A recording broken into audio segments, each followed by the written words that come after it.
Fala galera, tudo bom com vocês? Bom, hoje pessoal nós vamos sair para a nossa última aula sobre princípios fundamentais do contrato. Ficou faltando apenas a gente ver as figuras especiais da boa-fé objetiva. Então vamos lá.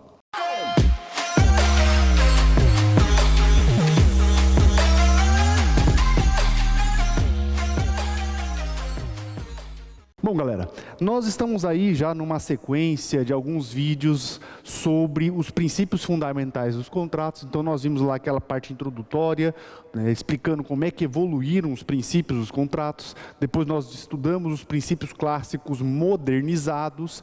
Depois nós estudamos os princípios modernos que atuam como limitação dos princípios clássicos. E agora pessoal, nós vamos finalizar o estudo desses princípios modernos, dando uma olhada agora, pessoal, nas figuras especiais que decorrem do princípio da boa-fé objetiva. E nós podemos destacar aí, pessoal, basicamente, 5 figuras especiais. A primeira figura especial, pessoal, é o famoso venire contra factum proprium. Essa figura, pessoal, na verdade ela já existe no direito civil há algum tempo, mas ela ganhou assim bastante importância com o Código de Processo Civil de 2015, né? Onde nós temos lá a questão dessa atuação do venire numa conduta processual. Mas vamos para o que interessa dentro do direito civil. O que é o venire contra factum proprium, pessoal? Nada mais é, pessoal, do que você agir num comportamento contrário ao que você assumiu anteriormente. Então, agir em comportamento contrário ao que se assumiu antes. Agir em comportamento contrário ao que você assumiu antes. O que significa isso, pessoal? Significa que você está violando um dever de confiança. Violando um dever de confiança. Você está quebrando a confiança contratual que existe ali. Por isso que é uma figura especial da boa-fé objetiva. Então veja, pessoal, o que é esse venire contra factum próprio? Você assume um determinado comportamento, falando, não vou praticar este ato. Só que lá no meio do cumprimento do contrato, você pratica o ato que você falou que não ia praticar. Isso se traduz, pessoal, na conduta do venire contra factum próprio, o que é vedado pelo direito. Tá? O exemplo clássico, pessoal, é exatamente esse tipo de atuação de má-fé que eu falei para vocês. Né? Eu assumo a intenção de não praticar um determinado ato, mas eu acabo praticando. E isso, então, significa a violação ao que eles chamam de factum proprium. Ou seja, você viola, pela essa conduta que você teve, você viola um fato que você assumiu que não praticaria antes. Isso é o venire contra factum próprio.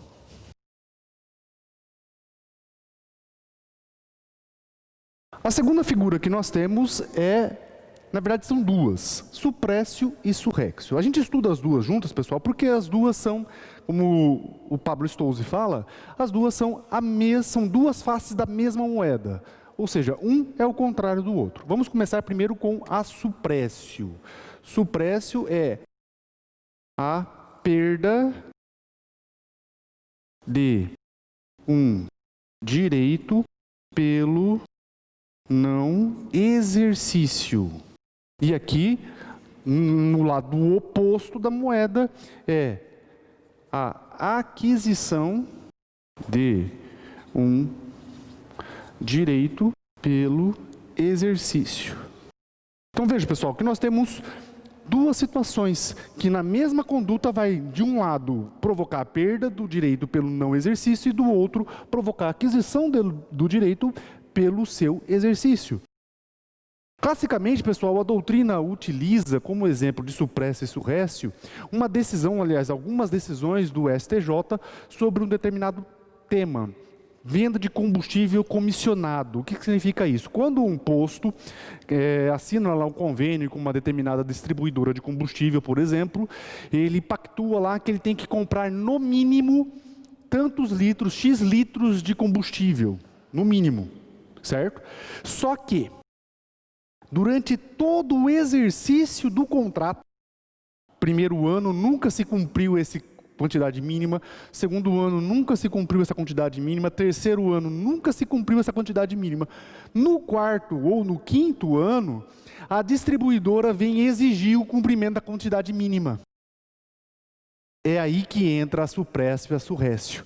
De acordo com a Supresso e a Surrécio, pessoal, a distribuidora agora não pode mais pedir o cumprimento da quantidade mínima. Por quê? Porque ela perdeu pelo não exercício da cláusula. Ela perdeu o direito pelo não exercício da cláusula. Veja, pessoal, que passou 4, 5 anos de contrato, todo mês o cara comprando e nunca atingindo a quantidade mínima, e aí chega lá no quinto ano, essa distribuidora quer exigir suprécio nela. E lá do outro, pessoal, a mesma coisa. O empresário que nunca cumpriu a quantidade mínima, sem protesto da distribuidora, acaba adquirindo o direito de não ter quantidade mínima para a aquisição desse combustível. Então, pessoal, vejam que a Supresso e a Surrécio são duas figuras que estão unidas. De um lado, Supresso, do outro lado, a Surrécio. Ok? Essas são, na verdade, pessoal, as duas figuras mais importantes que nós temos dentro dessa ideia das figuras especiais da boa-fé objetiva. Ao lado delas, pessoal, nós temos outras 3 figuras que são menos importantes, mas que também aí tem o seu campo de aplicação. A terceira figura, que menos importante, mas ainda tem a sua importância, é a exceptio doli, que visa aí a sanção a condutas com caráter dolosas. Condutas dolosas. Basicamente, na verdade, pessoal, a doutrina destaca aí 2 espécies de exceptio doli. Nós temos a exceptio doli specialis e a generalis. A specialis hoje, pessoal, não tem muita importância mais, porque ela foi abrangida pelo defeito do negócio jurídico chamado dolo. Então a doutrina coloca a exceptio doli specialis como dolo vício do negócio jurídico, certo? O que interessa para nós, pessoal, é a exceptio doli generalis, que não integra, pessoal, o conceito do vício de negócio jurídico chamado dolo, tá? O que significa isso, pessoal? Nós podemos dizer aí, então, que vamos enquadrar a conduta dolosa, mas que não se configura como defeito do negócio jurídico. Então, eu vou ter uma atuação dolosa da parte, no sentido de querer prejudicar a outra parte, mas que não entra como vício do negócio jurídico. Tá? Então, vamos colocar aqui, atuação dolosa, mas que não configura vício do negócio jurídico. E às vezes, pessoal, a atuação em si seria até permitida pelo direito, né? Só que a forma como ela se colocou é que acaba configurando a exceptio doli. Por exemplo, pessoal, 2 institutos onde nós temos aí claramente a manifestação da exceptio doli generalis, que é a compensação e o direito de retenção. Tem um outro terceiro que eu também vou mencionar para vocês daqui um pouquinho, mas vamos centrar na compensação, pessoal. Vejam, você deve para uma pessoa e a pessoa te deve, certo? Você deve para a pessoa e a pessoa te deve. Você sabe que, tecnicamente, você tem que pagar aquela pessoa que você está devendo, mas você não paga. E além de não pagar a pessoa que está te devendo, que você está devendo para ela, você cobra a sua dívida dela. Alguns doutrinadores interpretam essa conduta como exceptio doli generalis. Por quê? Porque tecnicamente você sabe que você não poderia cobrá-la porque existe a compensação legal, não a convencional, a legal. Mas você vai lá e cobra, com o intuito de prejudicar, exceptio doli. Tá? Mas tem uma outra situação, pessoal, além do direito de retenção também, em algumas hipóteses, onde manifesta essa conduta dolosa, nós temos também, pessoal, a hipótese do artigo 940 do Código, que também é um exemplo interessante.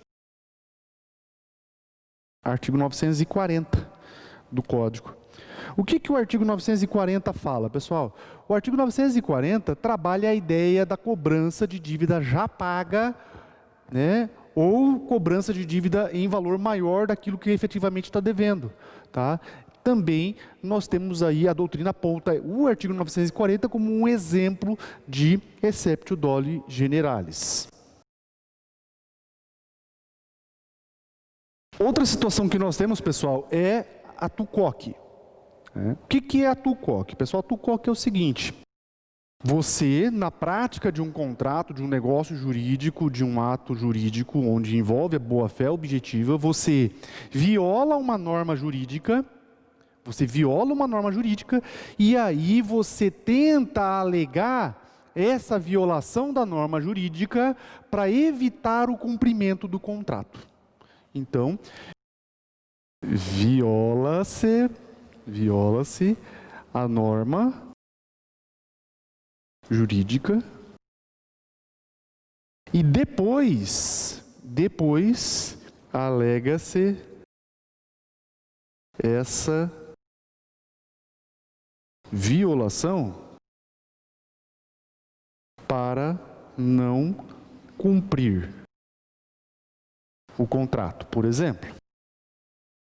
É aquela velha ideia de que você não pode se beneficiar da sua própria torpeza. Né? Então, a regra do COC, pessoal, visa exatamente isso. Você não pode alegar a sua própria torpeza em seu benefício. Essa é a principal máxima do TUCOC, pessoal. Exemplo claro de aplicação dessa regra está lá no artigo 180 do Código. Né? O que o artigo 180 do Código fala? O artigo 180 do Código, pessoal, vai falar exatamente que a pessoa menor entre 16 e 18 anos não pode, para eximir-se de uma obrigação, invocar a sua idade se dolosamente a ocultou, quando inquirido pela outra parte, ou se, no ato de se obrigar-se, declarou-se maior. Então veja, pessoal, que nessa situação nós vamos ter a aplicação da regra TUCOC. Tá? Em outra situação, pessoal, o outro contratante sabe que se trata de um menor e ainda assim celebra o contrato. E aí, para não cumprir a sua parte, ele fala: opa, nulidade do contrato, é um menor, não teve aí a sua representação, portanto o contrato é nulo. Não, porque nessa situação eu estou violando uma norma, eu conhecidamente estou violando uma norma jurídica, mas depois, para eu eximir do cumprimento desse contrato, eu falo: é menor, não pode. Tá? Uma outra hipótese de aplicação disso aqui, pessoal, então aqui a questão da nulidade relativa de contratos praticados por menores relativamente incapazes. Mas nós temos uma outra hipótese, pessoal, que também fica bem claro isso, que é a exceção do contrato não cumprido, lá no artigo 476. Artigo 476. Exceção do contrato não cumprido. Na exceção do contrato não cumprido, pessoal, também nós vamos ter aí a manifestação de um exemplo do TUCOC. Por quê? Porque você não cumpre a sua parte no contrato e quer obrigar a outra parte a cumprir. Vejam, pessoal, você está violando a norma e quer obrigar a outra norma a cumprir, né? Então, nessa situação também nós temos aí a manifestação da regra Tucoc, né? Ou seja, tem-se a violação de uma norma jurídica conhecidamente, né? Você viola conhecidamente, sabendo que está violando, e depois você alega isso para se beneficiar da sua própria torpeza. Não pode, logicamente, que isso é manifestação da má-fé. Para a gente finalizar, pessoal, ficou faltando esse último aqui, que é a inadmissibilidade de alegação de nulidades formais, que na verdade não tem um nome latim igual os outros, né? Os outros todos tinham um nome latim, né? Esse aqui não, esse aqui é um portuguesão mesmo. E na verdade alguns doutrinadores destacam essa modalidade, que não são todos, mas existe aí alguns doutrinadores que destacam essa modalidade para abranger situações que não se enquadram nas outras, principalmente no Tucoc, né? Aqui, pessoal, o que acontece? Também se trata de aplicação da regra de não se beneficiar da própria torpeza, tá? Só que aqui, pessoal, a diferença é que você não vai estar abrangido pelo Tucoc. Aqui nós vamos ter o descumprimento de uma regra formal, que não se enquadra lá no Tucoc. Então você descumpre uma regra formal e aí você tenta alegar. Então você descumpre a regra formal e depois você tenta alegar o descumprimento dessa regra formal para se buscar a nulidade. Depois alega-se a nulidade para não se cumprir. No Tucoc, pessoal, às vezes a gente não tem uma nulidade, né? Por exemplo, a exceção do contrato não cumprido, não temos nulidade. Mas aqui não, pessoal, aqui necessariamente a gente vai ter uma nulidade. O descumprimento dessa regra formal acaba gerando uma nulidade. E a gente trabalha aqui, pessoal, a regra do aproveitamento, né? O princípio da conservação, dentro da interpretação da boa-fé objetiva. E nós temos alguns exemplos de aplicação dessa regra. No artigo, por exemplo, 276 e 277. O que fala esses dois artigos aí do Código de Processo Civil, na verdade, tá, pessoal? 276 e 277 do CPC. O que fala esses dois artigos, pessoal? Olhem lá. Quando a lei prescrever determinada forma sob pena de nulidade, a decretação desta não pode ser requerida pela parte que lhe deu causa. Seguindo ainda essa linha, pessoal, artigo 277, quando a lei prescrever determinada forma, o juiz considerará válido o ato se realizado de outro modo que lhe alcançar a finalidade. Veja que você trazendo essa regra para o direito civil, você vai encontrar em algumas hipóteses exatamente dessa situação. Então eu não vou, por exemplo, tornar um contrato nulo se eu conseguir extrair dele alguma coisa. Então, aquela pessoa que conhecidamente pratica um ato com uma nulidade, ela não vai poder alegar essa nulidade para se beneficiar da sua própria torpeza. Tá? Então, em face do princípio da conservação, eu vou manter válido o contrato, aproveitando aquilo que pode ser aproveitado. Tá? Bom, pessoal, essas são as figuras especiais dos contratos. Espero que vocês tenham aí compreendido, esclarecido algumas dúvidas. A gente sabe que é um pouquinho complicado, até porque é meio difícil de você visualizar na prática algumas situações. Mas a gente sabe, pessoal, que duas delas são muito importantes, que estão bastante na moda atualmente, que é a suprécio e a surrécio e o venire contra factum próprio. Essas duas a gente tem que conhecer, até porque cai bastante em prova da OAB e em prova de concursos. Mas é isso, pessoal. Espero que vocês tenham gostado desse vídeo. Se você gostou, deixa aí o seu like, compartilhe com seus amigos, porque isso é importantíssimo para o canal. Se você ficou com alguma dúvida, pode deixar aí nos comentários que a gente responde. Siga o nosso canal lá no Instagram. E é isso, pessoal. Beijão para todo mundo e até o nosso próximo vídeo.